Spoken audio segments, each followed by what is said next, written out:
టీవీ7 news కు స్వాగతం. నా పేరు సత్య. అనకాపల్లి జిల్లా నర్సీపట్నం నియోజకవర్గం నాతవరం మండలంలో చట్టసభల్లో మాకు అవకాశం కల్పించండి అని రాష్ట్ర రెల్లి హక్కులు రిజర్వేషన్ సమితి అధ్యక్షుడు ఎర్రంశెట్టి పాపరావు కోరారు. తాండవ జంక్షన్లో శనివారం నాడు రాష్ట్ర రెల్లి హక్కుల రిజర్వేషన్ పోరాట సమితి అధ్యక్షుడు ఎర్రంశెట్టి పాపారావు మాట్లాడుతూ, రెల్లి కులస్తులను ఎస్సీ జాబితాలో చేర్చిన ఎటువంటి రిజర్వేషన్లు అమలు కావడం లేదని, దానివల్ల విద్య వైద్యం ఆఖరికి చట్టసభల్లో కూడా ఎటువంటి అవకాశాలు కల్పించలేదన్నారు. ఎస్సీ జాబితాలో రెల్లి కులస్తులకు కూడా 5% రిజర్వేషన్ కల్పించాలన్నారు. అనాది కాలం నుంచి రెల్లి కులస్తులను కేంద్ర రాష్ట్ర ప్రభుత్వాలు మోసం చేస్తూ వస్తున్నాయని, మొదట్లో ఎస్టీ కులంలో ఉండేదని, ఆ తర్వాత కాలంలో ఎస్సీ కులంలోకి మార్చారని, అయినా మాకు న్యాయం జరగటం లేదని, ఏబీసీడీ వర్గీకరణ ఉన్న కూడా ఎటువంటి ఉపయోగం లేదు అని, ఇప్పటికైనా రాష్ట్ర ప్రభుత్వం కేంద్ర ప్రభుత్వం వేసిన కమిషన్ ఇచ్చిన నివేదికను అమలు చేయకపోతే ఉద్యమం ఉధృతం చేస్తామని తెలిపారు. ఈ కార్యక్రమంలో బంగారి సూరిబాబు, బంగారి వెంకటేశ్వరరావు, బంగారి అబ్బు పెద్ద సంఖ్యలో ప్రజలు పాల్గొన్నారు. ఏబీసీ వర్గీకరణ జరుగుతున్న తరుణంలో మరి రెల్లీలు బాగా వెనకబడిపోయి ఉన్న సంగతి అందరికీ తెలుసు, అలాగే ప్రభుత్వం వారికి కూడా తెలుసు. కాబట్టి అందులో ఆ వర్గీకరణలో రెల్లీలకి కేటాయించవలసిన 5% తప్పనిసరి కేటాయించి వారి జీవనాధారికి తోడ్పడాలని కోరుకుంటూ, మరి వెనకబడినటువంటి విద్యా రంగంలో కానీ ఉపాధి రంగంలో కానీ ఒక ప్రత్యేకమైన ప్యాకేజీ ఇవ్వాలని ఈ సభాముఖంగా తెలియజేస్తున్నాం. Sir, thank you sir. నా పేరు ఎర్రంశెట్టి పాపారావు, రెల్లి హక్కుల రిజర్వేషన్ పోరాట సమితి రాష్ట్ర అధ్యక్షుడిగా మాట్లాడుతూ ఉన్నాం. ఈరోజు మేము ఎస్సీ కులంలో ఉండి ఎస్సీ రిజర్వేషన్ మాకు ఎటువంటి ఫలాలు పొందలేని పరిస్థితి. ఈరోజు ఏదైతే ఎస్సీ రిజర్వేషన్లో మాకు రాజ్యాధికారంలో ఎటువంటి ప్రాతినిధ్యం లేదు. ఈరోజు వరకు స్వాతంత్రం ఇచ్చి 75 సంవత్సరాలు అయినప్పటికీ కూడా మాకు మా రెల్లి కులస్తులకు ఒక ఎమ్మెల్యే కానీ ఎమ్మెల్సీ కానీ ఎంపీ కానీ కేటాయించకపోవడం చాలా బాధాకరమైనటువంటి విషయం. అలాగే ఈ ఎస్సీ వర్గీకరణలో మాకు 5% రెల్లీలకు కేటాయించాలని చెప్పేసి కోరుతూ ఉన్నాం. అలాగే ఏదైతే ఎస్సీ వర్గీకరణలో 5% రాకపోతే మాకు గతంలో ఏబీసీడీ వర్గీకరణ వచ్చినప్పుడు ఏదైతే నష్టపోయామో అదేవిధంగా మళ్ళీ నష్టం జరుగుతుంది. కాబట్టి ఈరోజు మేము ప్రభుత్వాన్ని కోరేది ఏంటంటే, ఏదైతే రిజర్వేషన్ ఉందో, ఎస్సీ రిజర్వేషన్ ఏదైతే ఉందో ఆ రిజర్వేషన్లో సమన్యాయం కావాలని చెప్పేసి కోరుతూ ఉన్నాం.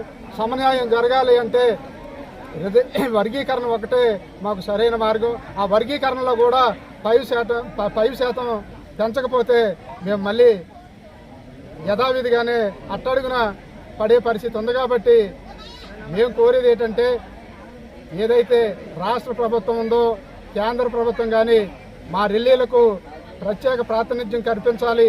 అలాగే రెల్లీలను గుర్తించి మాకు పేరు డాక్టర్ కోన నారాయణరావు, రెల్లి హక్కుల పోరాటం సమితి స్టేట్ వైస్ ప్రెసిడెంట్ని. ఆంధ్రప్రదేశ్లోనే కాదు, భారతదేశంలోనే అత్యంత వెనుకబడినటువంటి ఏకైక కులం ఏదైనా ఉందంటే అది ఒక రెల్లి కులం మాత్రమే. ఈరోజు మేము ఈ వెనుకబడికి ఉండడానికి ప్రధానమైన కారణం మా జన్మ హక్కు అయినటువంటి మా గిరిజన తత్వాన్ని మేము కోల్పోవడమే.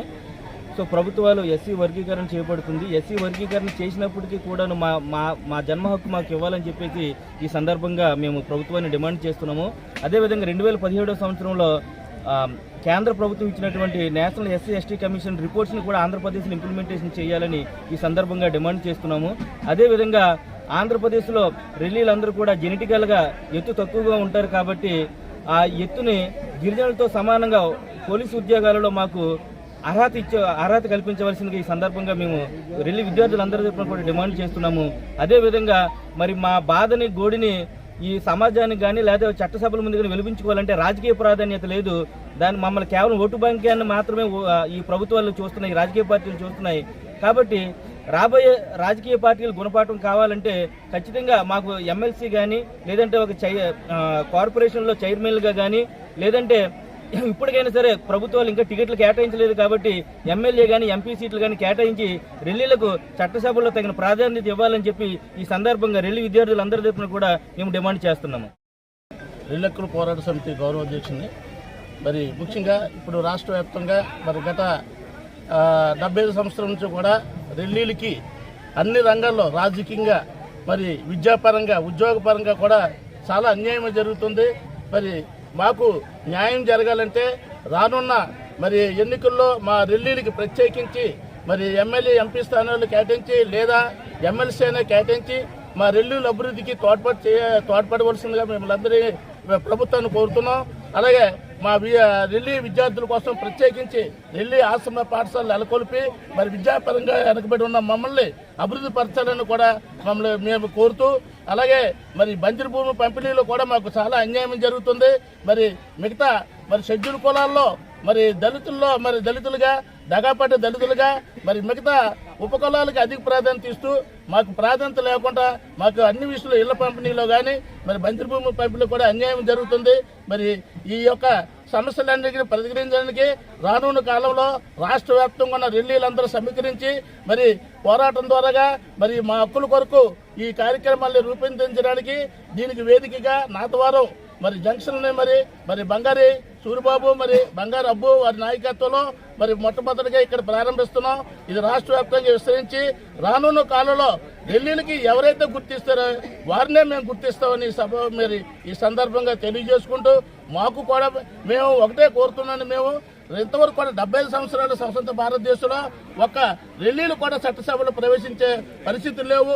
మరి రాష్ట్ర వ్యాప్తంగా షెడ్యూల్ కుల జనాభాలో మన జాతి సోదరులైన మానవాధిక రెల్లీల తర్వాత 3వ స్థానంలో ఉన్న మాకు తీవ్ర అన్యాయం జరుగుతుంది. కాబట్టి ఈ యొక్క పరిస్థితులకు అనుగుణంగా ఎవరైతే మాకు ప్రాధాన్యత ఇస్తారో వారికే మేము ప్రాధాన్యత ఇస్తామని మరోసారి ఈ సందర్భంగా తెలియజేస్తూ మాకు కూడా అవకాశాలు ఇవ్వండి, మేము కూడా పరిపాలిస్తాం. ఎందుకంటే మా సోదరులైనటువంటి వారు అన్ని రంగాల్లో అభివృద్ధి చెందుతున్నారు. వాళ్ళకు కూడా మేము అభివృద్ధి చెందాలంటే మాకు రాజకీయ విద్య ఉద్యోగపరంగా అవకాశాలు కల్పించాలని ప్రభుత్వాన్ని మేము కోరుతూ సెలవు